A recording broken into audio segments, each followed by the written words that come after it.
Can you tell us about the worlds that managed to overthrow the reptilians? The planets that overthrew the reptilians. Did you get that? I got that question. That was good. Ladies and gentlemen, I don't have specific information about that. The only specific information I have about, in particular, one race was the Procyons that were able to overcome the complete control of the Greys, which in our linear time was for 600 years that they had control and domination over the Procyons. And essentially what they had to do, because they couldn't get signal out. Okay, they had the fence. They couldn't get a signal out, or they didn't know because their civilization was shut down so quickly that essentially what they had to do was create an entirely underground culture using the females of their race predominantly underground to become not only psychics but clairvoyants, but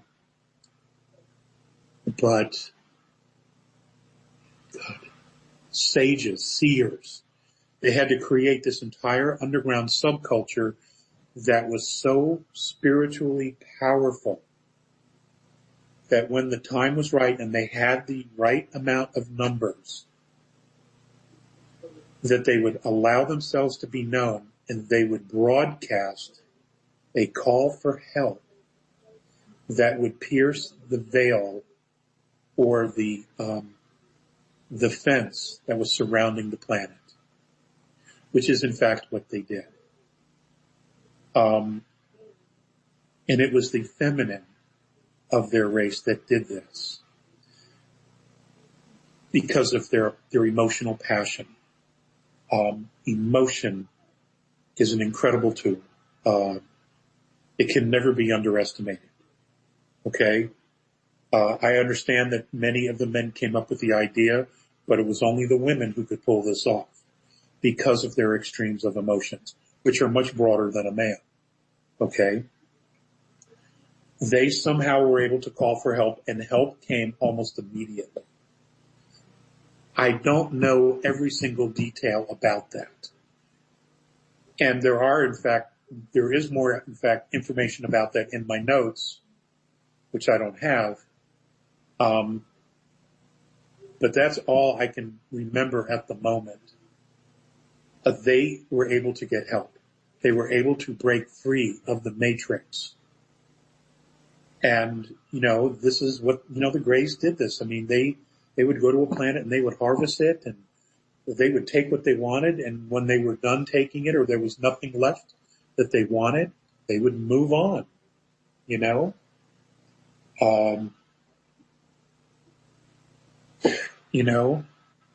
we all know the Greys hang out with the Reptilians. Now, were there actually Draconians and an Orion group there with the Greys on this planet? I do not know. I don't have that information. But it was predominantly the Greys. That much I do know. The regressive Greys. Okay? That's what I know. So is something like that happening on Earth as well, Alex? Is that happening on Earth?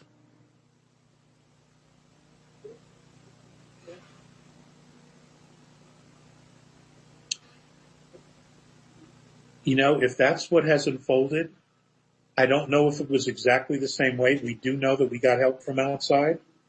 But if that's what's unfolding here or has unfolded here, I'm so close to it that I don't see it or didn't see it. You know what I'm saying? Because sometimes they say, when you're in the thick of it, you can't see the forest from the trees. Yeah. It's possible that's exactly what happened here. I don't know, but I'm not aware of an entire underground culture of spiritual beings unless it's the walk-ins, it's the NDEs that have returned with this special with this advanced DNA or ramped up DNA, or if it's in fact boots on the ground that we're here helping together, this entire group. I suppose maybe it's possible. I would think maybe that it is possible, but I do not know for a fact if it's unfolded here the same way it did there. I haven't been read into it.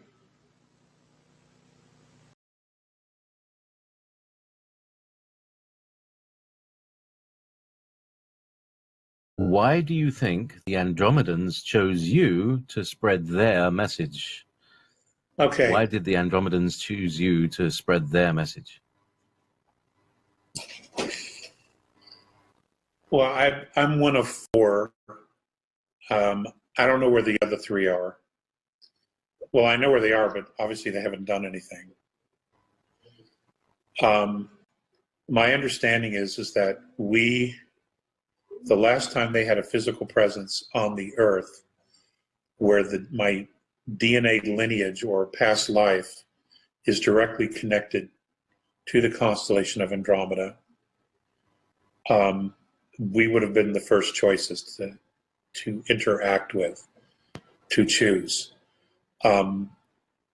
You see, whenever there is ET intervention,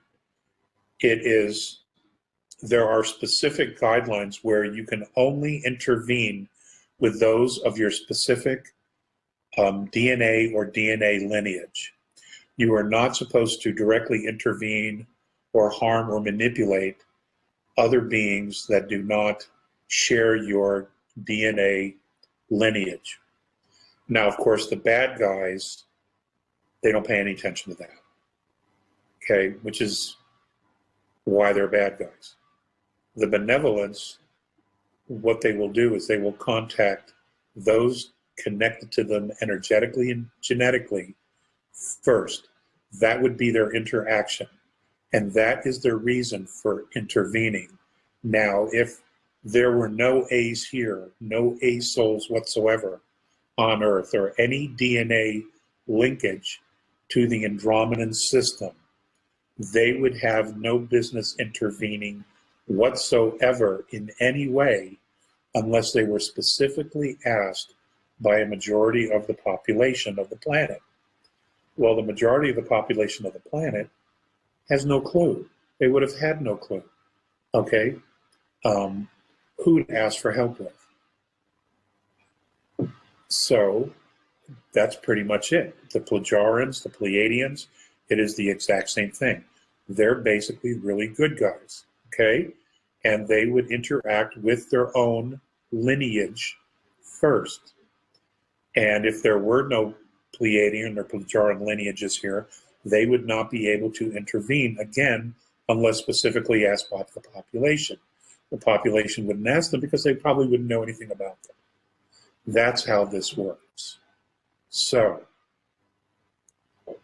having said that, if I had to do this over again, I wouldn't do it. I've made that no secret. And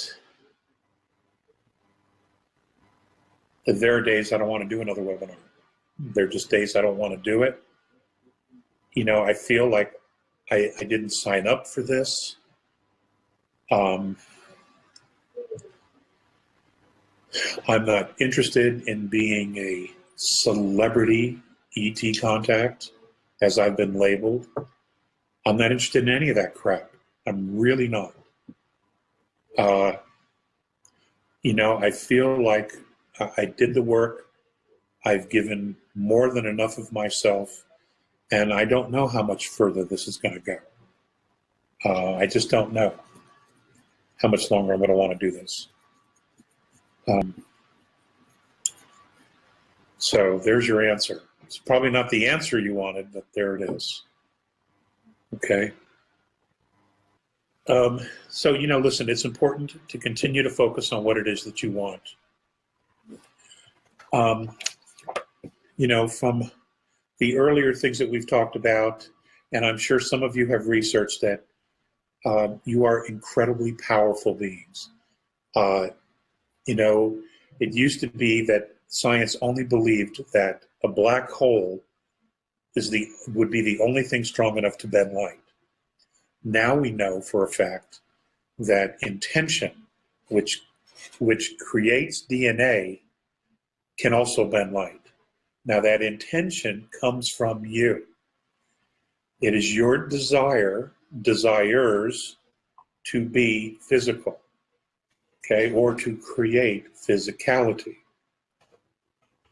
And it is that desire, that wish, that intention that bends light, which then draws all the materials, atoms, and all the things that you need in order to form and manifest physicality. You know, don't ever say you're powerless. Don't ever say you're helpless, because that's rubbish. It absolutely is rubbish. Alex. And, you know, so on those days when you're down and things aren't going your way, remember, find something to be grateful for, okay? There has to be something. It can be your cat, your kittens, the neighbor's kid, he's mowing your lawn. You know, it could be anything. Just find something to be grateful for. And, you know, and then take that feeling and expand it into your day, to be happy, to be joyful, to have gratitude. You know, it's a little thing, but it means a lot, because what it does is it builds a force of energy around you that's positive, that's light. And the more positive light and energy you have around you, the stronger you are to manifest what it is that you want, as long as you're clear about what it is that you want. You know, this stuff really works. And it's one of the best kept secrets on this planet. No shit. You know, the elite, the cabal, they know all about this stuff. Except it's interesting, they won't do it themselves. What the cabal does, what the dark side does, is they call in other dark forces to do their will. Okay, so it's a power trip. It's not a creation trip, it's a power trip. They call in other forces to do this work for them. And then, of course, once the genie's out of the bottle, you can't necessarily control the genie, okay? They're not actually creating this scenario themselves. And I have no idea why they've chosen that path, unless it's simply because, you know, they call in these dark forces and then they have control over them, and that's the trip. That's their trip right there, is to control these dark forces, as opposed to creating love and light themselves. I mean, they say that we all have had, you know, benevolent and malevolent lives. Well, my malevolent lives haven't gone to that level, because I simply cannot wrap my head around that. I just simply cannot wrap my head around wanting to call forth a darkness that's just evil. I just can't figure that out. And I may not ever, and maybe I'm simply not meant to, which is cool. You know, I'm not interested in going that way. So, you know, there's that. There's a lot of people who are dreaming, who are traveling in their dreams. They're having incredible technicolor dreams where they're with other people. It could be other worlds, other dimensions on spacecraft. And most of them are incredibly positive experiences from the emails that I get, which is good. They're all very different. So it's not like there's just this template, you know, for everybody. They absolutely appear, from what I can read into them in the energy, and the intensity of the language that's being used, these are each individual experiences designed to awaken and empower you in your sleep state. And that's awesome. I mean, it doesn't get any better than that, you know? It really doesn't.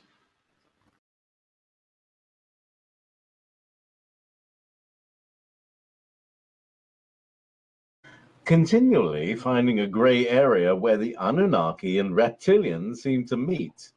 Can Alex please clarify whether or not the Anunnaki and the reptilians are one and the same? What's it all about? Okay, well, the Anunnaki have, some of the Anunnaki, specifically the older family bloodlines, have a great deal of reptilian in them. And in fact, some of their physical form, in their physical form, whether human or not, they have scales, reptilian scales on their bodies. Now, if you're referring to the Draconians, most races have a very difficult time with them, regardless.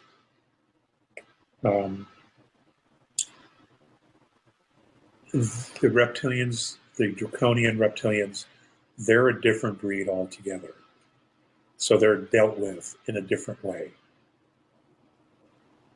So I'm sure that there is some gray area where they cohabitate to a degree, but you would never actually ever, from what I understand, you would never actually ever see them on the same side, because neither would ever trust each other fully. They would never fully trust each other because of their long, long history of conflict, you know, in space.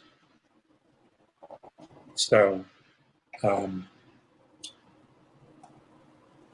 you know, having a discussion is sharing knowledge. Having an argument is sharing one's ignorance. And I believe it was Aristotle who said that. That seems to be apropos for the conflict between some of the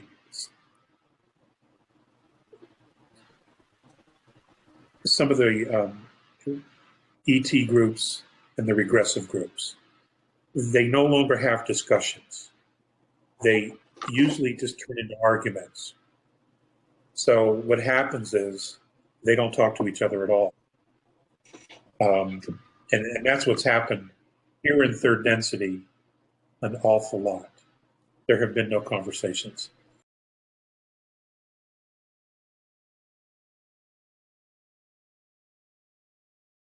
What can we do besides having a near-death experience to activate our DNA? Elaine is also how are DNA strands identified? Is there some kind of device that is like a microscope? They don't mention that in the article, but I will post all that. I will put all this together and the sources, and as soon as I get my computer back. And I will respond to people's emails about this. But it doesn't actually say. In fact, it's interesting. They acknowledge that this is real and that they're doing this work, but at the same time, they're not wanting to come forward just yet and give all their names and including the people who they're studying, which makes sense. Because maybe there's a danger to these people if they were known. I don't know.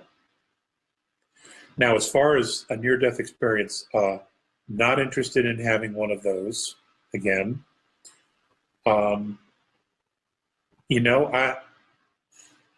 I don't know. I don't know. As you know, our solar system is moving into a very interesting portion of our galaxy in a very large plasma cloud. Now, plasma is pure energy. It's positive energy. I'm wondering if, as we get deeper, that, and you know, at the North and South Pole, they're already seeing all these blue plasma clouds. They're building. So more and more plasma is filling the atmosphere, surrounding the atmosphere of the planet. So I'm just wondering if at some point it reaches critical mass and our DNA just turns on and it goes, and suddenly over a period of time, a short period of time, our strands either grow or those switches turn on and then cause DNA to grow, and things just lock up. Everything just gets turned on, and our DNA just expands in a very, very short amount of time. Because if you look at someone who had a near-death experience, they were 2 strands when they died. When they came back, in the case of this one gentleman, he's now 6 strands. That's like that, okay? And these other 50 people, apparently, who are being studied in Australia specifically, that I'm aware of, when they died, they had 2 strands. When they came back, they had 3. Some of them had 4. And it's like that. So we know that the body can replicate or grow DNA just like that. So the memory is already in the body, all right? The memory that we had more strands than we do now is already there. It's just a question of something turning on and it lining up, and boom, it physically manifests attached to our DNA strand. So that's just a guesstimate. I don't have any more information other than that as to how it could possibly happen, at least on a global scale. But you know, there is evidence there that this does happen. So we'll see. You know, maybe they go off, and when they come back, they're so full of light. When they come back into the body just, in order to compensate for the light, it switches on. These switches turn back on, and it grows more DNA to hold the light in the physical body. I mean, that makes sense to me. And from what I understand, it's also, it hasn't made sense to the scientists because, you know, they study physical sciences, but this is a metaphysical, spiritual component that a physical scientist would have a hard time wrapping his head around. And the further he goes down that rabbit hole, the more he's going to realize that there is more of a spiritual component to all that is than there is the physical component. There's no way to ignore that reality. And I think and this is why a lot of these scientists are, you know, they're finding God, because they're realizing this. They're seeing it firsthand in everyday normal people. So to answer your question, that's the only way I could do it.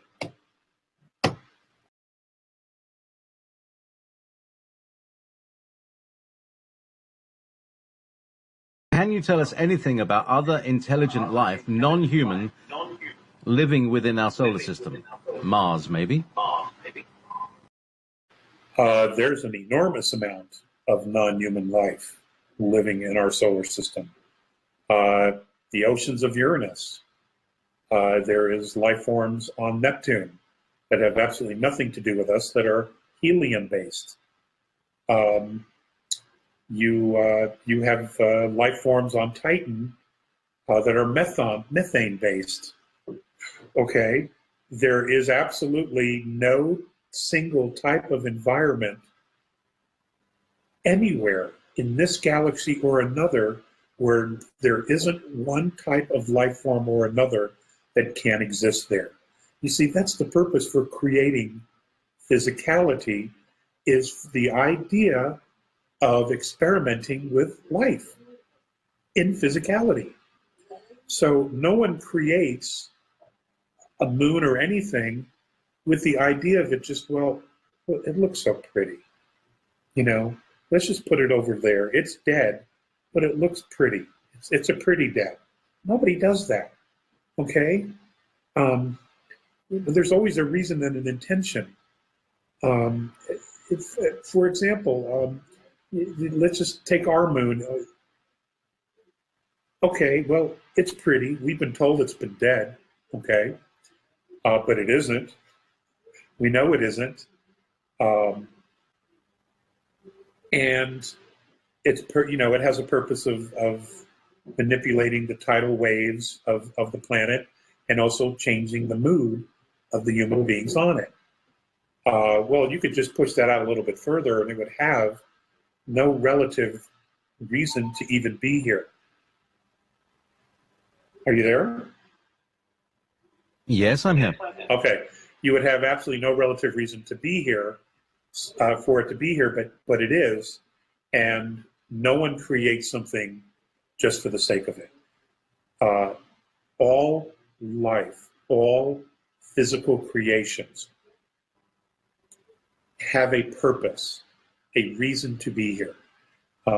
Even in the planets or the star systems that the A's have gone through, where there were very advanced civilizations that no longer exist because they forgot their original intention. And this is something that they shared with me, very early in my contacts. There was still life forms there, life forms that came out of next to nothing in order to fill the void, to fill the space, okay? If you have physical space, it will be filled by life, one way or the other. Thank you so